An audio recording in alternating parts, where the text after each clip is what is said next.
Vamos a hablar entonces del impacto óseo de los corticoides sistémicos en el asma. Y empezamos con un caso clínico. Es una paciente que vi ayer en consultorio, o sea que tiene poco tiempo de seguimiento. Viene de Tierra del Fuego, tiene diagnóstico reciente de asma bronquial y consultó a neumología en abril. Había recibido 2 meses previos levofloxacina y corticoides orales por corto tiempo, más inhalatorios por un cuadro bronquial, y persistía con sibilancias nocturnas, uso salbutamol en PAF con mejoría de los síntomas, y tenía el examen físico, sibilancias diseminadas, la placa sin infiltrados, y se le indicó meprednisona oral con descenso gradual, corticoides inhalatorios y salbutamol a demanda con mejoría sintomática. A esta paciente le pedirían una evaluación ósea. 55. Tomó corto tiempo de corticoides orales, 2 veces en el año, y ahora está con corticoides inhalatorios. No. 250, 2 veces por día. Eso, muy bien, los antecedentes. O sea, no sabemos si la vamos a evaluar o no porque nos faltan muchos datos, ¿sí? ¿Qué antecedentes le preguntamos? Muy bien, corticoides previos. La menopausia. ¿Algo más? Perfecto, fracturas. Esas son las cosas más importantes, actividad física. O sea, hay una larga lista de cosas que tenemos que preguntarle para saber si se justifica o no realizar una evaluación ósea. Entonces, le vamos a preguntar todas estas cosas, si fuma o fumó, si toma alcohol, vemos el peso, si hace ejercicio, todo lo que ustedes dijeron, la menopausia, si tuvo fracturas por fragilidad, si hay en la familia antecedentes de fracturas, porque todos estos son factores de riesgo para tener osteoporosis, y a su vez tenemos que considerar el efecto de la enfermedad respiratoria, porque la inflamación sistémica es un factor de riesgo, la disfunción respiratoria, el uso de corticoides que por sí mismos o por el hipogonadismo que inducen pueden afectar el hueso. Entonces, no fuma, no toma alcohol, tuvo una menopausia reciente, no tuvo fracturas, come pocos lácteos, es sedentaria y su madre tuvo una fractura de cadera. Con estos datos, ¿le pedirían algún estudio? Bueno, está dividido. Los que le pedirían algún estudio, ¿qué le pedirían? Densitometría, laboratorio, placas. ¿Puede haber fracturas vertebrales asintomáticas? Sí, entonces, bueno, a veces uno tiene que pedir aunque sea una placa simple. ¿Y densitometría de qué le piden? Cadera de columna lumbar, ¿sí? Para empezar. Entonces, supongamos que le pedimos los estudios, trae estas placas.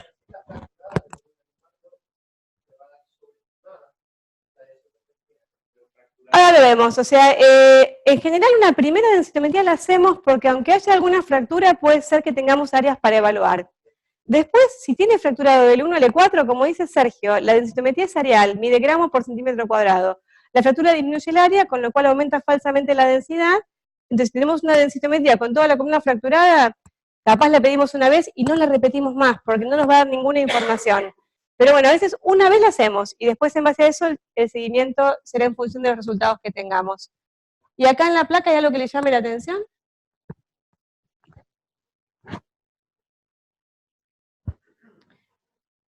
Tiene un poquito de artrosis, algunos cambios degenerativos, un poco de escoliosis, algo de disminución de la densidad mineral. ¿Cómo?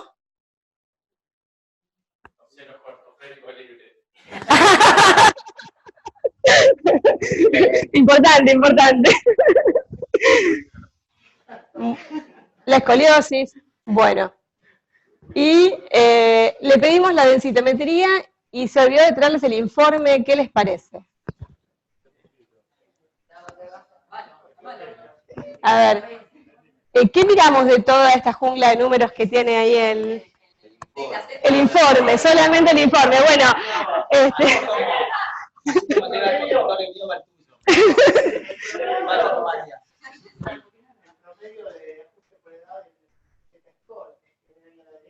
bueno, el Z-score de la derecha lo miramos, pero como es posmenopáusica, no es el dato que nos va a servir para diagnóstico. Ahora vamos a ver qué nos da el estudio. Primero la imagen nos sirve para ver si está bien hecho, ¿sí? Cómo está posicionado, si tiene todas las vértebras incluidas. La imagen no es para diagnóstico, pero orienta. Y vamos a evaluar del E1 al E4 cuando esto sea posible.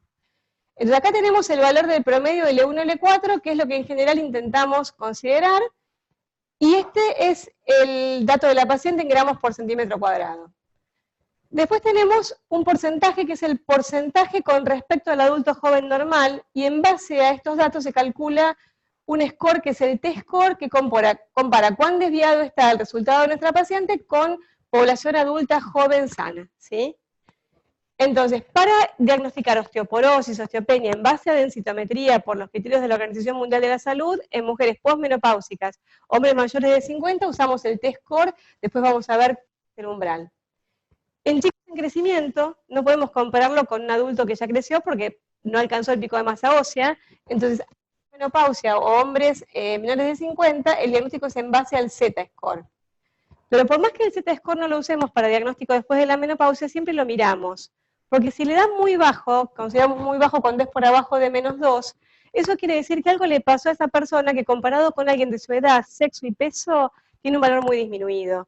Entonces, en posmenopausia, hombres mayores de 50, para diagnóstico usamos el T, pero igual siempre miramos el Z, porque nos ayuda mucho a decidir. Y le pedimos también la cadera, que de todos estos datos, las áreas que son adecuadas para diagnóstico son el cuello femoral, que es este rectangulito, y el fémur total, y de estas dos tomamos el menor valor, en este caso sería el cuello femoral, que tiene un T-score de -2,4. Entonces, con esto podemos decir que esta paciente tiene una densitometría en rango de osteopenia, ¿sí? Osteoporosis está ahí pegándole al poste, es cuando es -2,5 para abajo. Pero también tenemos que ver que a veces hay diferencias que son un poco semánticas, porque entre -2,4 y -2,5, la verdad que no es que cambia mucho el estado de salud ósea del paciente. Entonces, cuando hablamos de osteopenia, no es lo mismo tener -1,1 que tener -2,4.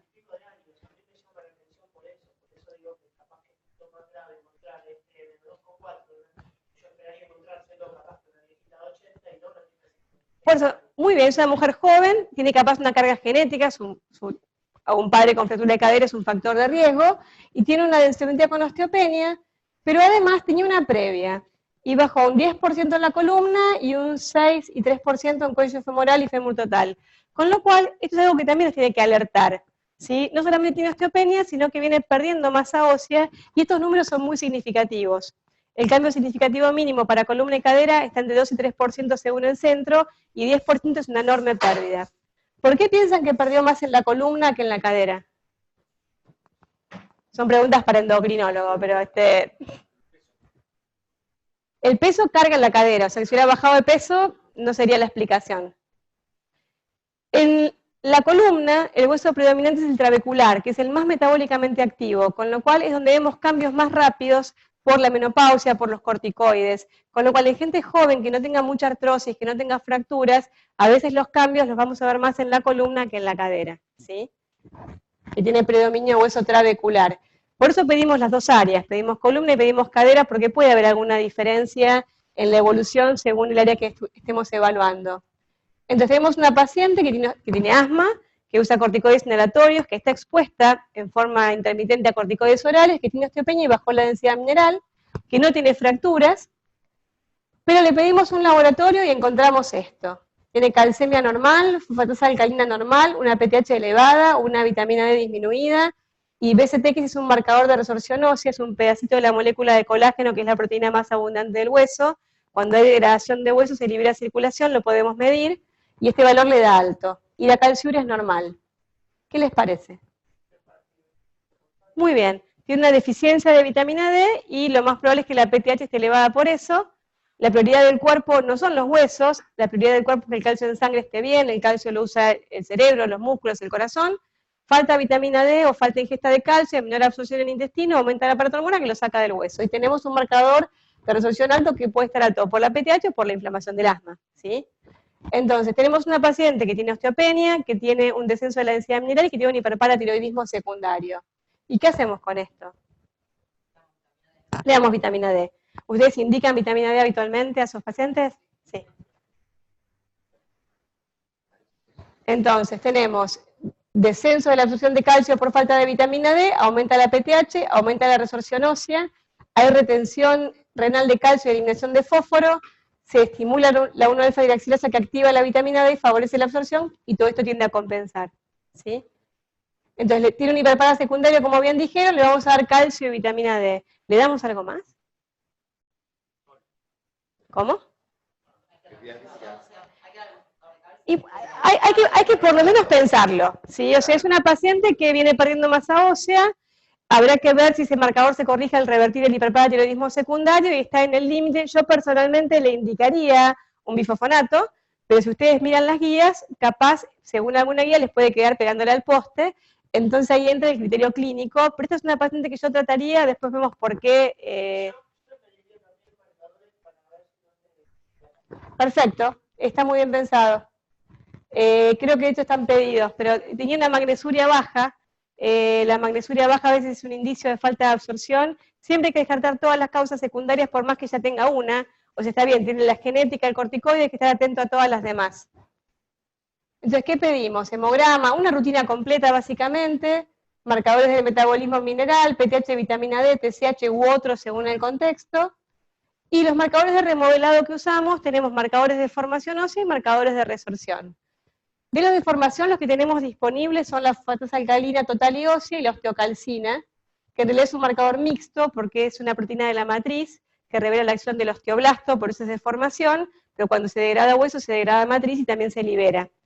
Y el péptido carboxilo y amino terminal del procolágeno son fragmentos del precursor que aumentan cuando hay formación ósea, pero no están disponibles fácilmente en nuestro país, de hecho se usan solo para investigación, ya están por entrar a ser usados en forma asistencial, pero no es algo que puedan pedir fácilmente, por lo menos por ahora, ¿sí? Y los de resorción son fragmentos de colágeno o enzimas derivadas del osteoclasto, en general tienen menos variabilidad y son más precisos los que se miden en sangre, y entre ellos el que más se usa es el CTX. ¿Para qué sirven los marcadores? Sirven a veces para predecir pérdida ósea. No es lo mismo alguien con osteopenia con marcador normal que alguien con osteopenia con marcador de pérdida ósea alto. Es un marcador independiente del riesgo de fractura. A igual densidad mineral, el que lo tiene alto tiene más riesgo de fracturarse. Sirven para evaluar la respuesta al tratamiento. Si ustedes le dan un bifosfonato oral a alguien y el marcador no baja, puede pasar que no lo esté tomando o que no lo esté absorbiendo. También para ver adherencia, porque si sigue alto y ustedes usan un antirresortivo, les va a llamar la atención y le van a preguntar qué está haciendo con la medicación. A veces no la toman en ayunas y no sirve para nada.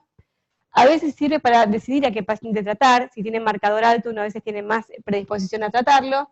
Pero no sirven para diagnóstico de osteoporosis, porque están aumentados por un montón de patologías. O sea, sirven para todo esto, pero no para diagnóstico de osteoporosis.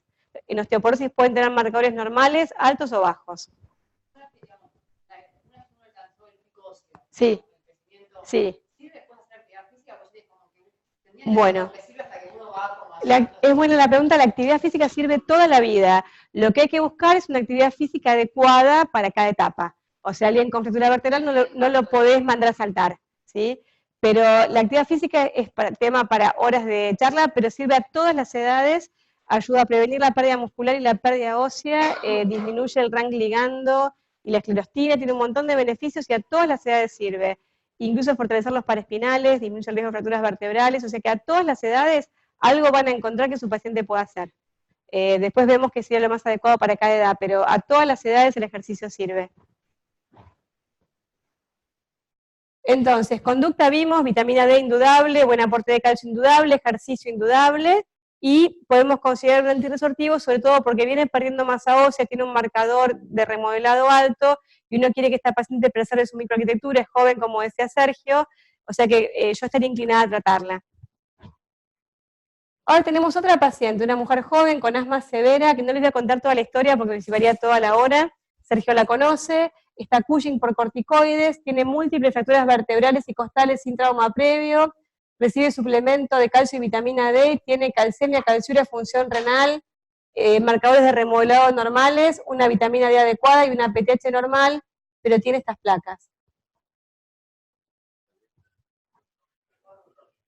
Tiene múltiples fracturas vertebrales, fíjense acá la tomografía, ¿sí? Múltiples fracturas vertebrales, con lo cual esta paciente no hay ninguna duda que hay que tratarla y hay que tratarla con la mejor medicación que tengamos disponible. Lo que uno busca es, en pacientes con asma que reciben corticoides, es evitar el impacto óseo que tienen la osteoporosis y las fracturas. Entonces,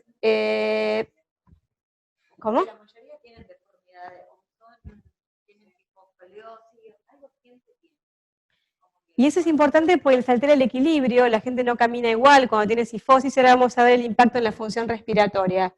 Entonces, la osteoporosis se caracteriza por baja masa ósea, deterioro de la microarquitectura y aumento del riesgo de fractura. La pérdida es progresiva y en general no hay síntomas hasta que ocurre una fractura. ¿Qué le llama la atención del hueso osteoporótico, que claramente es el de la derecha? Los espacios, o sea, fíjense, se afilaron las trabéculas, hay más separación entre las mismas, hay trabéculas desconectadas, por esto, ¿cómo?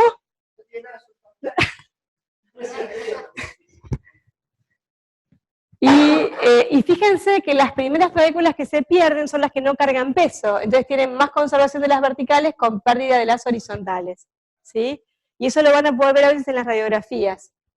Entonces, sabemos que la osteoporosis se asocia a enfermedades crónicas frecuentes, como diabetes, enfermedad cardiovascular y también a asma y a EPOC. Y en esto tiene que ver la inflamación crónica, que ya la vieron un montón, y el uso de corticoides. Y sabemos que el corticoide es la causa más frecuente de osteoporosis secundaria. Los pacientes que usan corticoides de manera crónica, entre un 30 y un 50% tienen fracturas, y sabemos que las vertebrales pueden ser asintomáticas, con lo cual hay que ir a buscarlas. Hay una pérdida bifásica que es rápida al principio y después más lenta. Hay compromiso de la calidad ósea, se compromete la microarquitectura, que era la imagen que vimos antes de la vértebra, y hay un marcado aumento del riesgo de fractura incluso antes que exista una evidencia densitométrica de alteración. Los pacientes que reciben mucho corticoide en dosis alta se pueden fracturar con densitometría normal, con lo cual a veces el solo hecho del corticoide de alta dosis puede ser una indicación de intervención, porque el corticoide afecta, sí, afecta la calidad y no solo la densidad. Entonces hay que tenerlo en cuenta, que la densitometría normal no descarta que haya que tratar a un paciente o que haya que evaluarlo. Y en todos los sentidos el efecto del corticoide en el hueso es una catástrofe, porque tiene efectos directos y hace que aumente la resorción, disminuye la formación, produce apoptosis de osteocitos, con lo cual hay menos capacidad de censar microdaño o cargas mecánicas, afecta la absorción intestinal de calcio, disminuye la resorción tubular renal de calcio, afecta las hormonas gonadales y la GH y trae aumento de caídas por miopatía esteroidea. O sea que sumen todo esto y tienen el por qué es fundamental evaluar a los pacientes que reciben corticoides. Y acá tenemos, en las células precursoras aumenta la diferenciación a tejido adiposo, en la resonancia se ve la infiltración grasa del hueso y disminuye las células osteoblásticas. Hay un aumento de la esclerostina, que es un antagonista de la vía Wnt que estimula la formación, aumenta el rank ligando, disminuye la osteoprotegerina, con lo cual aumenta la resorción y apoptosis de osteocitos. ¿Conocen alguna medicación que actúa a nivel del rank ligando?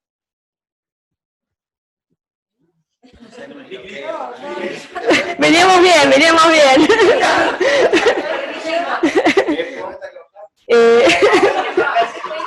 ¿Cómo? Termina en MAP, algún biológico. El denosumab, muy bien. ¿Alguno usó el denosumab? ¿Alguno usó denosumab, el Prolia? ¿Alguno lo usó? ¿Tiene pacientes con Prolia? No, bueno. Bueno, vamos a ver las precauciones que tienen que tener los pacientes que usan Prolia, porque capaz ustedes no lo van a indicar nunca, pero tienen que saber qué precauciones tener. El Prolia, o el nombre comercial, el único del denosumab, inhibe rank ligando. Entonces tenemos en un principio una pérdida ósea rápida por aumento de la actividad osteoclástica y después en una fase más tardía una disminución de la formación por disminución de osteoblastogénesis y apoptosis de osteocitos. ¿Cómo?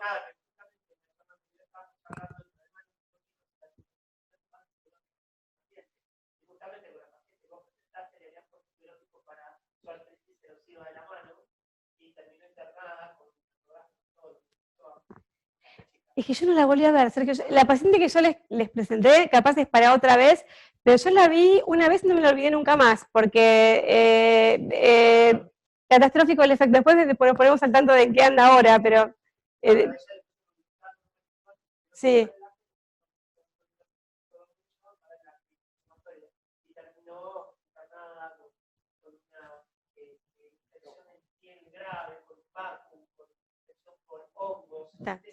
Desastre.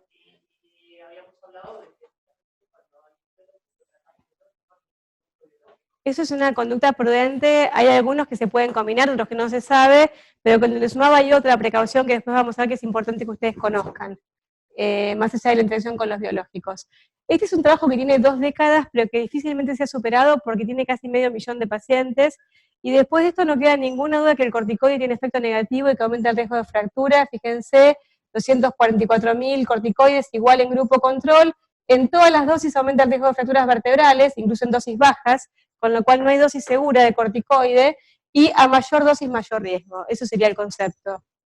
Y acá tienen, para que me pareció que no se iba a ver, el otro esquema. Fíjense con dosis baja cómo aumenta el riesgo de cadera y vertebrales, dosis intermedia y dosis alta en una población enorme de pacientes. Y cuando ustedes suspenden el corticoide, esto es fracturas no vertebrales, porque las vertebrales, si no tenés placa, no tenés manera de saber. Fíjense cómo al sacar el corticoide el riesgo disminuye, con lo cual es importante que ustedes usen la menor cantidad posible y por el menor tiempo posible. Esto es en 5 años. Al año disminuye y a los 5 años el mayor cambio se ve al año. Sí, o sea, disminuye bastante rápido. Sí, más de 7,5 dosis alta. Sí, sí. Ya es alto, ¿sí? Pero por más que eso sea alto, no hay dosis que sea segura. Incluso las dosis chiquititas tienen el potencial riesgo de generar fracturas. ¿Y qué pasa en asma? Los pacientes con asma tienen mayor riesgo de osteoporosis, incluso los que no reciben corticoides. Este es un trabajo con un chico de pacientes, pero la mayoría son parecidos. Fíjense, la mitad de los pacientes con asma, con síndrome de superposición con EPOC más todavía, tienen osteoporosis. Con lo cual es importante que tengan presente que es algo prevalente. Y en pacientes con asma activo, con y sin corticoides, la osteoporosis y las fracturas son más frecuentes en los que reciben corticoides sistémicos, ¿sí? Con un hazard ratio ajustado de 3,11. ¿Sí? Y fíjense, este es el hazard ratio de 3,11 para osteoporosis o fracturas, pero también todas las otras consecuencias de cataratas, diabetes, etcétera, del corticoide sistémico, o sea, no es solamente el hueso. Y acá tienen como también en el asma, en población de asmáticos, a mayor dosis, mayor riesgo de osteoporosis o fractura, llegando con más de 10 a 5,7, y que no hay dosis segura, incluso con dosis baja hay aumento del riesgo. Entonces tenemos por un lado el asma que trae más riesgo de osteoporosis y la osteoporosis que nos puede complicar el asma, porque un paciente con cifosis, con fracturas vertebrales, puede sumar al asma restricción torácica. Las fracturas vertebrales son las más frecuentemente asociadas a osteoporosis. Fíjense, mujeres mayores de 50 y varones, esto es población general, y la prevalencia en nuestro país en mujeres mayores de 50 años es de 16%. Estamos hablando de algo que es habitual. Y tener una fractura vertebral dorsal puede disminuir la capacidad vital un 9%. La cifosis puede bajar el BEF1. Y este es un trabajo hecho en Brasil con un número chiquito de pacientes en los que el tener una cifosis disminuía la movilidad diafragmática, ¿sí? Acá está los que tenían cifosis versus los que no, y cómo se reduce la movilidad del diafragma. Entonces, tenemos que cuidar la columna de los pacientes con EPOC y asma para evitar que se fracturen. Entonces, ¿cómo los evaluamos? Con historia clínica completa, densitometría, radiografía, laboratorio. ¿Alguien usó el FRAX alguna vez? Bueno, ahora lo vemos. El Trabecular Bone Score. Bueno, ahora lo vemos. Y en algunos casos hace falta resonancia, tomografía, centellograma o la biopsia para diagnóstico diferencial. Entonces vamos a evaluar a los pacientes. La pérdida de altura tiene que hacernos sospechar una posible fractura vertebral. Y en las placas lo que podemos ver es una disminución de la densidad mineral, las vértebras en lluvia, pues se marcan las trabéculas verticales, se pierden las horizontales porque son las que menos carga soportan. Y después la clasificación de fracturas habituales, la de Shenan, que es semi-cuantitativa, o sea, a ojo o con reglita, pero si hay una disminución de 20 a 25% sería una fractura grado 1, de 25 a 40 grado 2, y más de 40 en cualquiera de las fracturas grado 3, y acá tienen imágenes de los distintos subtipos de fractura. Entonces, después tenemos que ver cuál es la zona más habitual de fractura osteoporótica, y es en la zona entre dorsal 11 y lumbar 12, es la zona con más motilidad, y la zona de la cifosis dorsal. Esto quiere decir que si una paciente tiene una sola fractura a nivel dorsal 5, estén atentos, que no tenga un mieloma, que no tenga otra cosa, o que no haga yoga, porque a veces por las posturas de yoga de la vela cargan la zona dorsal alta, y hay publicaciones de que puede aumentar el riesgo de fracturas en esa ubicación. Entonces, esta mujer empezó con dolor lumbar después de levantar al nieto. Para las abuelas, los nietos nunca son peso, aunque pesen 17 kilos. ¿Le llama algo la atención en esa placa?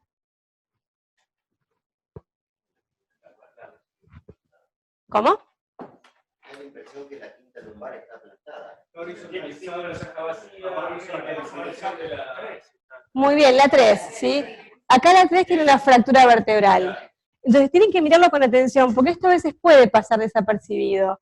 La señora tenía mucho dolor, le hicieron una resonancia y fíjense el edema. Con esto podemos ver que tiene una fractura vertebral, se ve hiperintenso en T2, líquido cefalorraquídeo blanco, edema en la vértebra, esta fractura es nuevita. Acá cualquiera se da cuenta que hay una fractura vertebral, pero en la placa hay que estar atentos porque a veces si uno las mira rápido y son leves, pueden pasar desapercibidas. Y eso es importante, diagnosticar esta fractura para evitar la progresión, ¿sí? Uno puede intervenir y reducir el riesgo de fracturas en el futuro. Entonces, de placas vamos a ver la morfología, vamos a ver la distribución de los materiales, vamos a ver si hay o no fracturas, vamos a ver si hay artrosis, vamos a ver si hay calcificaciones vasculares, porque el densitómetro que es este, cuando mide, no diferencia el calcio en la vértebra del calcio en la aorta, con lo cual si la aorta está calcificada les va a dar un valor falsamente mayor. Y el densitómetro, este es el densitómetro del hospital, ahí se acuesta el paciente, es un estudio no invasivo, sencillo de hacer, con muy poca radiación, se hacen muy pocos minutos, ¿sí? Y acá está una fuente de rayos X, acá se ubica el paciente, y acá hay un detector que discrimina hueso y tejidos blandos. ¿Qué pedimos? Raquis, fémur, que es lo que vieron, pero también a veces hay que evaluar el antebrazo.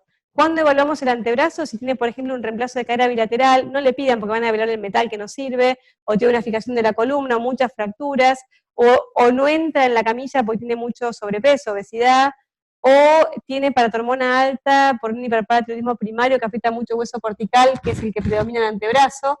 O sea que sepan que el radio medio es otra área útil para diagnóstico cuando la columna y la cadera no sean útiles, ¿sí? O sea, estos son los estudios que pueden pedir para evaluar si alguien tiene osteopenia o osteoporosis. Y tienen que saber que el esqueleto tiene un 80% de hueso cortical y un 20% de trabecular, pero que el trabecular es el más metabólicamente activo y el que más responde o el que más se pierde con la menopausia o el que más mejora con los tratamientos, ¿sí? Entonces, ¿qué miramos? El valor que tenemos de densidad mineral, miramos el T-score y miramos el Z-score. Si el Z-score es muy bajo, estemos atentos a descartar todas las causas de osteoporosis, que siempre hay que descartarlas de todas formas. Hasta -1 es normal, hasta -2,4 osteopenia, por abajo de -2,5 o igual a -2,5, osteoporosis, y esto es válido para mujeres posmenopáusicas o hombres mayores de 50 años. Entonces, si alguien tiene esta densitometría, ¿qué les parece?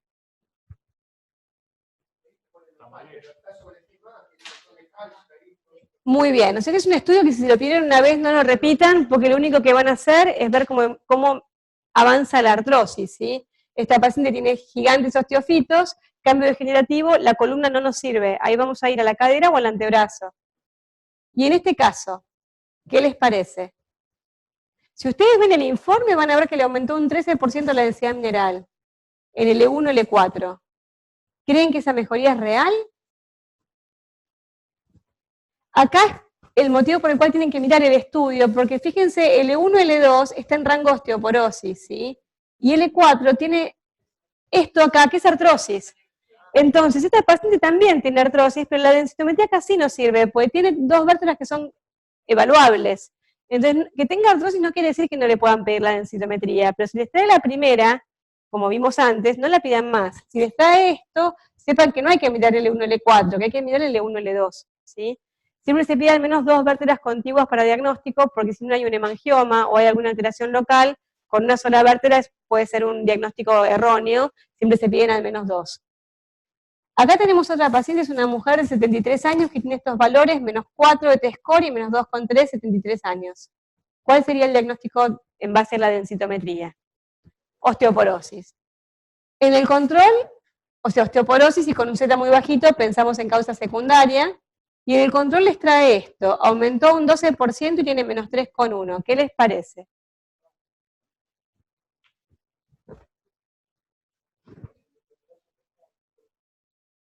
Osteoporosis, ¿cómo?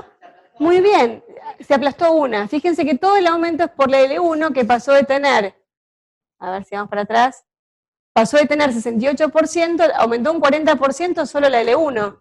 Entonces el promedio está arrastrado por la L1, hay que mirar el L2 y el L4 que está igual, con lo cual no solo tiene osteoporosis, sino que además se fracturó. Si ustedes miran solo el informe, todo esto no lo van a ver y los informes no siempre consideran adecuadamente el estudio. Entonces, no tengan tanta confianza a veces en ver solo el informe.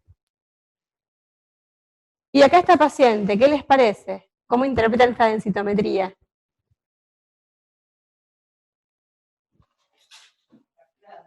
Muy bien, tiene fracturado L1 y L2, y ese aumento que se ve así negro es porque tiene una vertebroplastia, que es la aplicación de metaclato en el cuerpo vertebral. Acá miramos L3, L4, o sea, no sirve el estudio, pero no hay que mirar L1, L4, hay que mirar las vértebras que son evaluables. Sí. El informe debería ser correcto, pero no siempre lo es. Mira, hemos recibido estudios con las áreas de análisis mal puestas, con densitómetros que no sabes cómo están calibrados. El estudio a veces el equipo lo saca, pero tiene que haber un técnico que después se fije el borde del hueso. Vos no lo sabés, pero más que nada lo que les quiero decir es que tienen que buscar un centro que trabaje bien. O sea, estén en el lugar que estén, seguro hay algún equipo que tenga un densitómetro que ustedes puedan confiar en que los datos son reproducibles y que ustedes puedan llamar si tienen alguna duda. Esto es más que nada para que ustedes sepan que más allá del informe hay cosas que capaz las pueden mirar y que si no las quieren mirar, por lo menos sepan que tienen que buscar un lugar que tenga un buen sistema de control de calidad y un informe responsable. Porque hemos visto chicos que vienen con diagnóstico de osteoporosis porque les informaron el T-score a un niño. Entonces, el niño hay que informar el Z porque está en crecimiento, no alcanzó el pico de masa ósea. Y hemos venido padres que han venido desesperados por un tipo de osteoporosis, por alguien que informó un T-score a un chico. Y estas cosas no tendrían que pasar. Pero bueno, ¿qué les puedo decir? Pasan, les pasará a ustedes con otros estudios, no sé, supongo.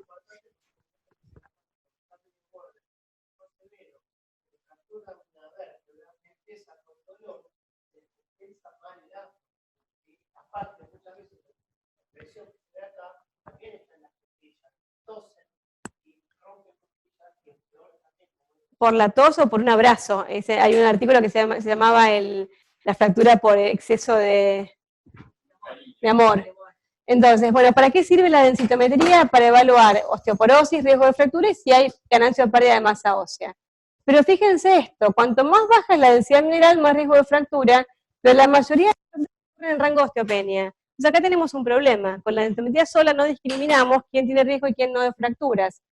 Y acá tenemos que saber que puede haber una osteomalacia, que es una enfermedad distinta de la osteoporosis que trae baja densidad mineral, y que hay pacientes que tienen diagnóstico clínico de osteoporosis con T-score normal. Puede ser que tiene toda la columna fracturada por fragilidad, no hay duda que la calidad está comprometida, que ese hueso es frágil, diga lo que diga la densitometría, ¿sí? Entonces, para eso surgieron scores de cálculo del riesgo de fractura, el más conocido es el FRAX, que ustedes entran, pueden probar, Latinoamérica, Argentina, ¿sí? Y acá les pregunta la edad, sexo, peso, fractura previa, las cosas que ustedes preguntan habitualmente, pueden poner el valor de densidad mineral y ponen calcular. Y eso les va a dar un valor de riesgo absoluto de fractura a 10 años.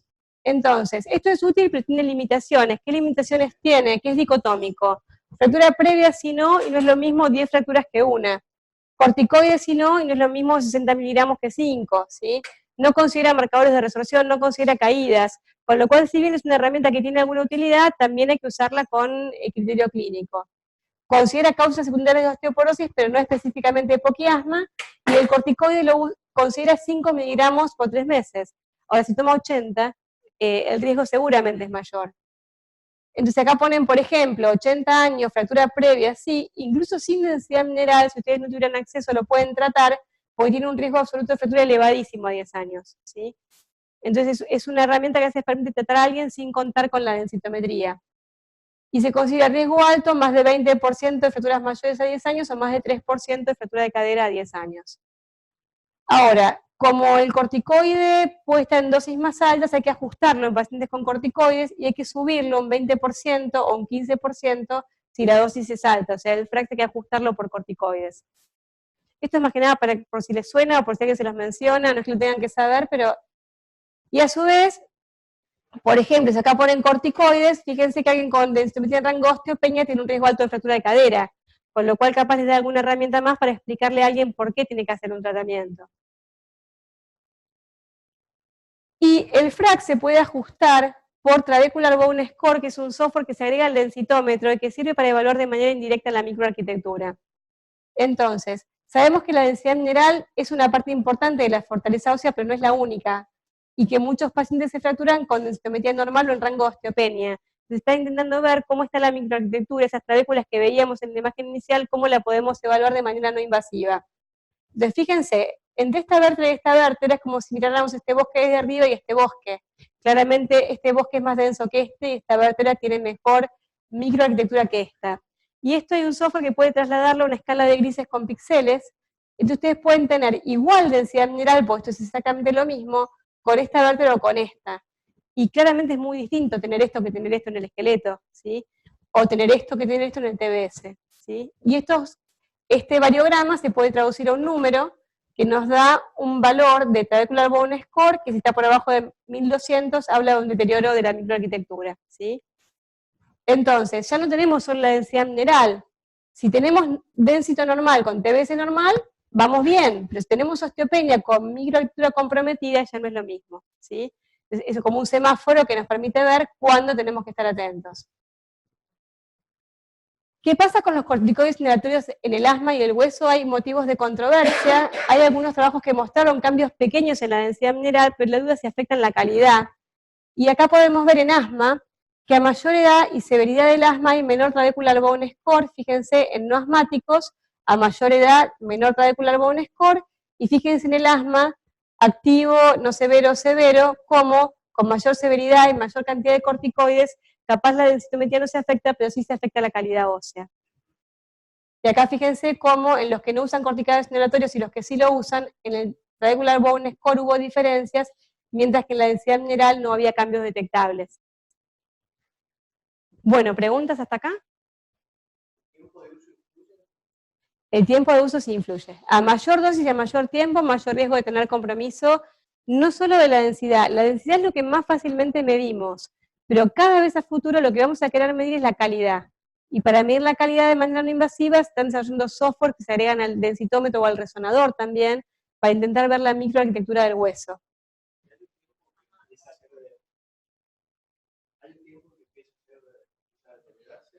A ver, en general, cuanto más tiempo, más riesgo. Hay una pérdida ósea inicial que es rápida, por si ustedes saben que alguien va a quedar con corticoides en forma prolongada, el momento de evaluarlos es al principio, no esperan los 3 meses que dicen las guías, ¿sí? Y a veces pasa acá en el hospital que cuando tienen la posibilidad de pedir una densitometría les aparece cadera derecha, cadera izquierda, columna, antebrazo, corporal total, y muchas veces piden corporal total pensando que es más completo, ¿sí? Y la realidad es que mide cosas diferentes. La corporal total nos sirve para medir el contenido mineral óseo y la densidad del cuerpo entero, pero también para evaluar sarcopenia, ¿sí? Porque discrimina tejidos blandos el equipo, entonces podemos medir la masa magra en brazos y piernas, y se calcula en lugar del índice de masa corporal, el índice de músculo esquelético, que si está disminuido y además se acompaña de una función muscular alterada, hace diagnóstico de sarcopenia. O sea que esto es muy útil en EPOC, ¿sí? Pero no para, o sea, pero cuando lo piden en general piensan que con esto evalúan, sí, y lo evalúan porque tiene mucho hueso cortical el cuerpo entero, pero no es un área avalada para el diagnóstico de osteoporosis, ¿sí? Sí es interesante en EPOC medir sarcopenia.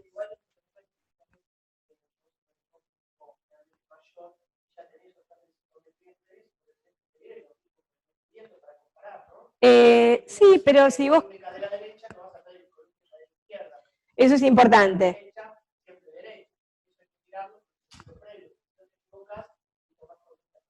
Eso es muy importante, comprar la misma cadera, que sea lo más reproducible posible. No pueden comprar un equipo Logic con un equipo Lunar, son diferentes, o sea, eso también tenganlo en cuenta. Y la corporal total sirve para evaluar sarcopenia. Vitamina D. Bueno, la vitamina D, saben que se forma en piel por acción del sol, también se puede ingerir con los alimentos o con suplementos, se activa en hígado, y la vitamina D que nosotros medimos es la 25-hidroxivitamina D luego de su hidroxilación hepática. Y actúa en un montón de tejidos, luego de la activación renal, que es la 1-alfa-hidroxilasa que la convierte en 1,25-hidroxivitamina D, que tiene vida media corta y que no se mide para evaluar la osteoporosis, se mide para evaluar la hipercalcemia por granulomas. O sea, esto no lo pidan porque se mide solo en Bahía Blanca y no es útil para evaluar el estado nutricional de vitamina D. La que medimos es la 25-hidroxivitamina D. Y fíjense que tiene efecto no solo en el hueso y en el músculo, sino en la inmunidad y en el epitelio pulmonar, ¿sí? Entonces, ¿qué medimos? La 25-hidroxivitamina D que viene de la dieta, de la piel y del suplemento luego de su paso hepático de 25-hidroxilación. Y medimos tanto vitamina D2 como vitamina D3. ¿Sí?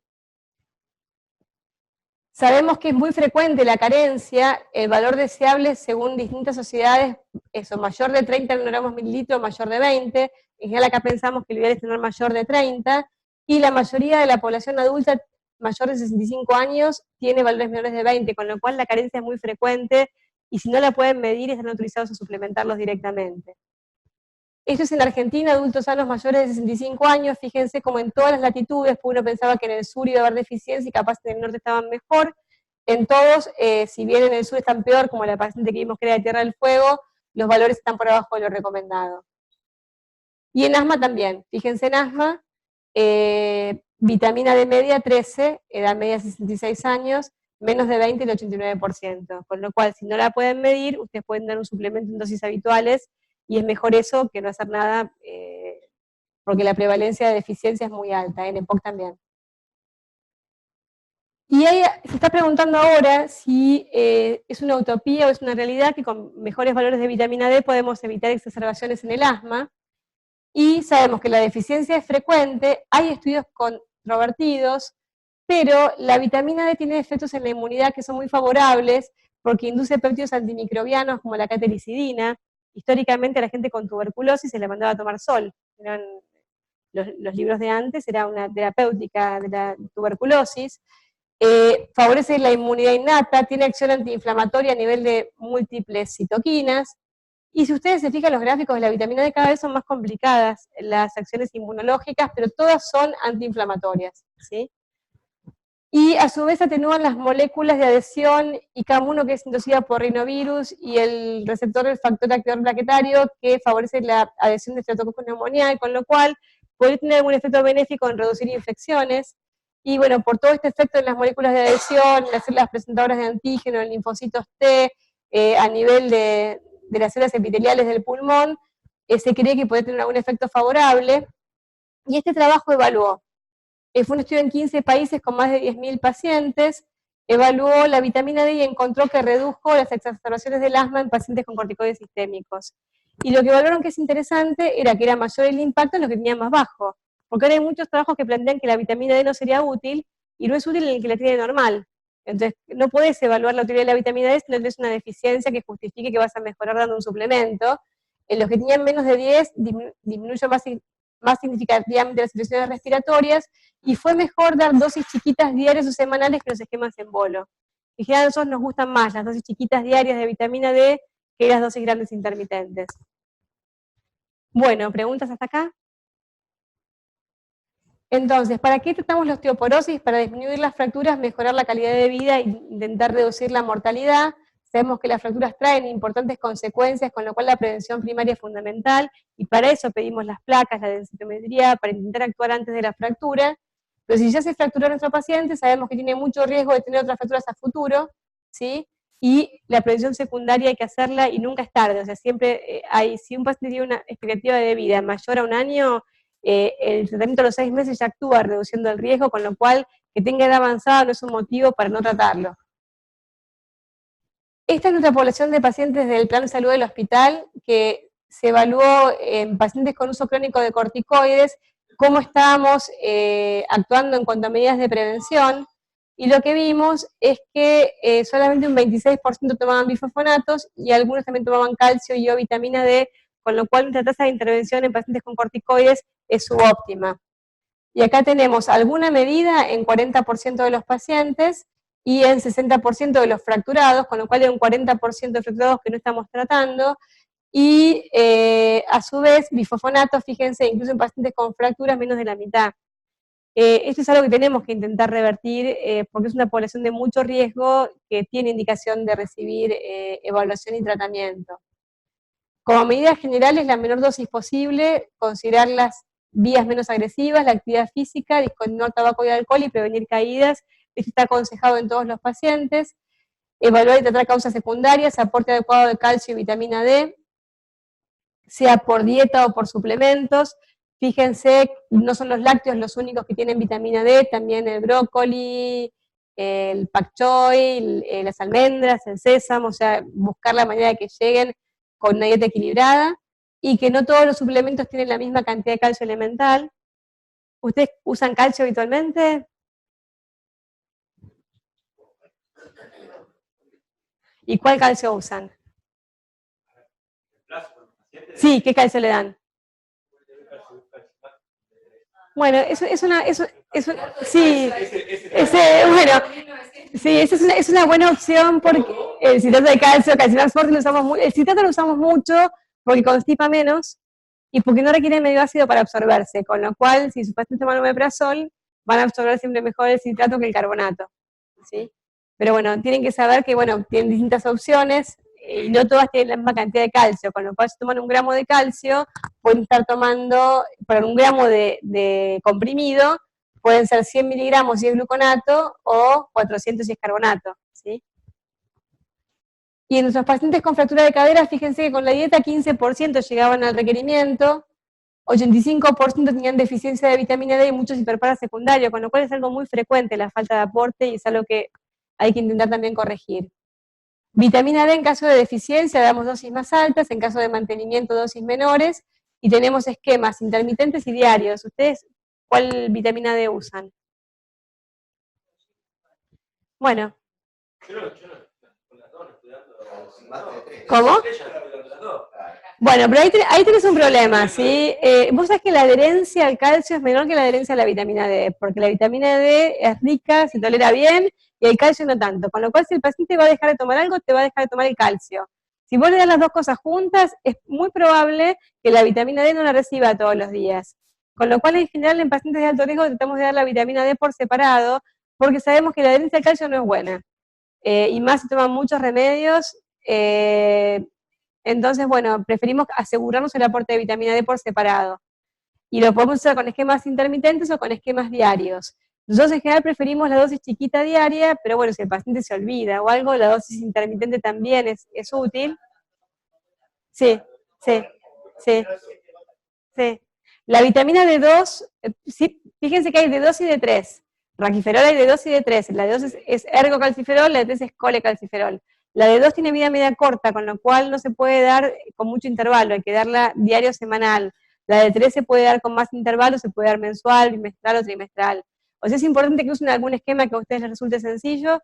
Nosotros preferimos la dosis chiquita diaria, siempre y cuando el paciente cumpla, y si no, bueno, está la posibilidad de usar dosis intermitentes. Bueno, fármacos osteoactivos, tenemos los que disminuyen la resorción y los que aumentan la formación. Los que disminuyen la resorción, principalmente bifosfonato y denosumab, y los que aumentan la formación, el único disponible en Argentina es la teriparatida. Esto ustedes no lo van a usar probablemente, pero sí tienen que saber que existen, y estos son los que están avalados para uso en osteoporosis inducida por corticoides. Guías de corticoides hay un montón, y son realmente un engorro de leer las guías de osteoporosis inducida por corticoides. Las más reconocidas son la de la American College of Rheumatology, que se actualizaron en 2017, creo que era más linda la versión anterior, pero bueno, estas son las guías actuales que han cambiado. Y lo que hacen es estratificar primero el riesgo. Entonces ponen paciente de alto riesgo, moderado o bajo, y edad, mayor de 40 o menor de 40, ¿sí? Entonces fíjense, en jóvenes, ¿cuáles son los de alto riesgo? Los que ya se fracturaron. En mayores de 40, los que tienen densitometría en rango de osteoporosis o un FRAX con alto riesgo ajustado por corticoides. Moderado riesgo, entre 10 y 20, o sea, un FRAX de moderado riesgo ajustado por corticoides, o en jóvenes, una muy baja densidad mineral, una pérdida rápida o dosis alta de corticoides. Acá es mayor. Y bajo riesgo sería lo que no tenga todas estas características. O sea, la primera paciente que vimos, capaz por esta guía no la tratamos, porque tiene menos 2,4, no menos 2,5. Pero a veces tenemos que pensar que esa diferencia es semántica de alguna forma y que hay que mirar los marcadores, las caídas y el resto de las cosas. Entonces, ¿qué hacemos con la guía? Si es riesgo bajo, calcio, vitamina D y cambio de hábitos. Si es moderado o alto y son mujeres en edad fértil, lo que tenemos que fijarnos es, si no están buscando embarazo, porque no se pueden embarazar, ninguna de estas drogas está aprobada para embarazo, bifosfonato oral o eventualmente teriparatida, endovenosos o denosumab, y si no son mujeres en edad fértil o son hombres, bifosfonato oral o endovenoso o teriparatida o denosumab, ¿sí? ¿En base a qué vamos a decidir todo esto? En base a un montón de cosas que capaz excede un poco lo que ustedes necesitan saber, pero básicamente una mínima descripción de las cosas que capaz tendrían que conocer de los bifosfonatos. Son los más usados, son de primera línea, y capaz han indicado bifosfonatos ustedes en pacientes con osteoporosis. No, bueno. Disminuyen la resorción, aumentan la densidad mineral y bajan el riesgo de fractura de manera indudable, ¿sí? Tanto vertebral como de cadera, y esto lo hacen porque actúan a nivel de los osteoclastos, pero también de los osteocitos. Hay que tener cuidado porque se eliminan inalterados por riñón, con lo cual pueden estar contraindicados en falla renal, y son categoría C para embarazo, también están contraindicados. Efectos adversos gastrointestinales cuando se dan por boca, y cuando se dan por vía endovenosa, sepan que puede haber un cuadro tipo gripal, y esto en general nunca lo vimos en pacientes que están con corticoides sistémicos, pero sí en los que no lo reciben, con lo cual denle pauta de alarma al paciente, pues pueden hacer fiebre y dolores musculares cuando lo usan endovenoso. Pueden tener hipocalcemia, con lo cual hay que fijarse bien que tengan un buen valor de calcio y vitamina D, y también puede producir rara vez nefrotoxicidad o inflamación ocular. Ahí viene. Se depositan en la matriz, se acumulan en el hueso y pueden quedar por años, con lo cual hay dos efectos adversos que son infrecuentes, pero son graves y dependen del tiempo de tratamiento, que son la necrosis maxilar y la fractura femoral atípica. No sé si los escucharon nombrar. Bueno, los bifosfonatos se usan hace muchísimos años, son drogas que bien indicados son seguros y que tienen un montón de beneficios, pero en 2005 aproximadamente se empezaron a describir complicaciones por el uso prolongado. Y esas complicaciones en parte nos sirvieron para reflexionar sobre cómo los estábamos indicando, sobre si teníamos que considerar tratamientos más breves, pero también hicieron que mucha gente por un temor desmedido dejara de tratar pacientes con osteoporosis grave, o sea que hay que poner un poco en la balanza los riesgos y los beneficios. Pero esto sepan que existe y que si van a indicar un bifosfonato sería prudente una evaluación odontológica previa. Si el paciente tiene una fractura vertebral y está muerto de dolor, le damos el bifosfonato y después lo mandamos al odontólogo. Pero si el paciente viene ambulatorio y va a empezar un tratamiento, lo mejor sería que primero haga la consulta.